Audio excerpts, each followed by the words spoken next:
This lesson covers fractions on a number line.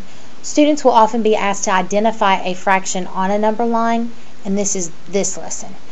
So if a student is given a number line and two whole numbers, first they need to figure out where their symbol is. Here's my star, and it's between the 0 and the 1. So they're always going to identify the two whole numbers that their symbol is between. They're going to start at their first whole number, and I want them, because this doesn't currently look like a fraction, I want to make my number line look like a fraction. So they're going to box up their number line from one whole number to the next.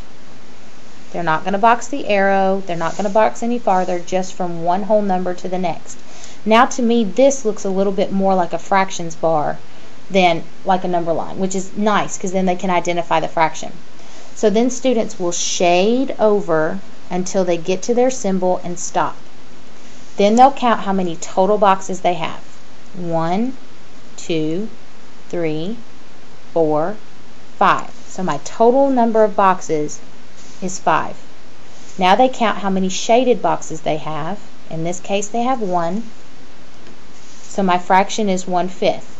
Now check the whole numbers and make sure that there's no whole number to use. In this case there's not, because it's 0, and we don't say 0 and 1/5, we just say 1/5.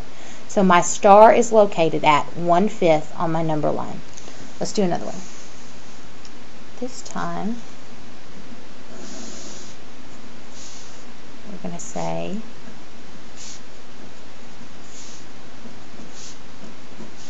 my star is here on my number line.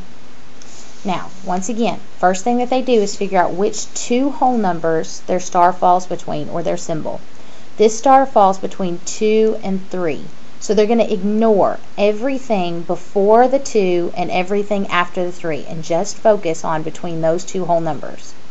They're going to start at the first whole number and box to the second whole number to make it look like a fractions bar. Then they're going to shade their boxes and stop at the symbol. Now we count how many total boxes we have. 1, 2, 3 total boxes. So that's my denominator. Then we count how many shaded boxes we have. 1, 2, and that becomes my numerator. But we're not finished yet. Now we look at the whole numbers. It's not 2/3, it comes after the two wholes. So this is 2 wholes and 2/3. Let's do one more.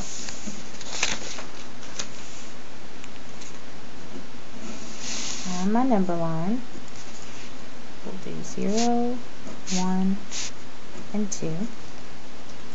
This time, we'll put my heart right there.